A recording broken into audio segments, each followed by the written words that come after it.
NEET പരീക്ഷയിലെ ക്രമക്കേടുകൾക്കെതിരെ സമരം ചെയ്ത വിദ്യാർത്ഥികൾക്ക് നേരെ കേന്ദ്ര സർക്കാർ നടത്തിയ അതിക്രമത്തിൽ പ്രതിഷേധിക്കുക, രാജ്യത്തെ വിദ്യാഭ്യാസം സംരക്ഷിക്കുന്നതിനായി തെരുവിലിറങ്ങുക എന്നീ മുദ്രാവാക്യങ്ങൾ ഉയർത്തി ഡൽഹിയിൽ നടന്നുവരുന്ന വിദ്യാർത്ഥി സമരങ്ങൾക്ക് ഐക്യദാർഢ്യം പ്രഖ്യാപിച്ചുകൊണ്ട് ഡിവൈഎഫ്ഐ മാള ബ്ലോക്ക് കമ്മിറ്റിയുടെ നേതൃത്വത്തിൽ നൈറ്റ് മാർച്ച് സംഘടിപ്പിച്ചു. ഡിവൈഎഫ്ഐ തൃശൂർ ജില്ലാ joint secretary C Dhanush Kumar ഉദ്ഘാടനം ചെയ്തു. ലക്ഷക്കണക്കിന് വിദ്യാർത്ഥികൾ പരീക്ഷ എഴുതിയതിന് ശേഷം ആ പരീക്ഷയുമായി ബന്ധപ്പെട്ട് സമരവുമായി രംഗത്തിറങ്ങിയിരിക്കുകയാണ്. ചോദ്യപേപ്പറുകൾ ചോരുന്ന സ്ഥിതി ഉണ്ടാവുകയാണ്.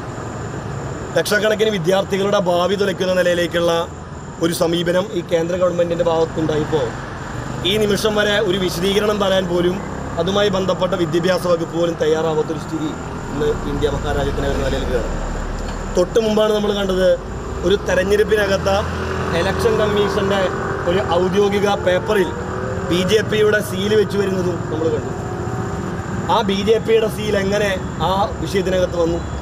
ഇതേ സ്ഥിതി തന്നെ RSSനും BJPക്കും അവരുമായി ബന്ധപ്പെട്ട ആളുകൾക്കും പണം കണ്ടെത്തുന്നതിന് വേണ്ടി രാജ്യത്തിൻ്റെ തന്നെ ഏറ്റവും പ്രധാനപ്പെട്ട വിദ്യാഭ്യാസ മേഖലയിലെ പരീക്ഷയുടെ ചോദ്യപേപ്പർ ഉൾപ്പെടെ മുക്കി വിൽക്കുന്ന നിലയിലേക്ക് ഈ രാജ്യം ഭരിക്കുന്ന BJP ഗവൺമെൻറ് മാറിയിരിക്കുകയാണ്.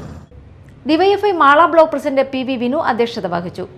IS അക്ഷയ്, സാന്ദ്ര മോഹനൻ, സാലിഹ ഫസലുദ്ദീൻ, TA രാഹുൽ തുടങ്ങിയവർ സംസാരിച്ചു.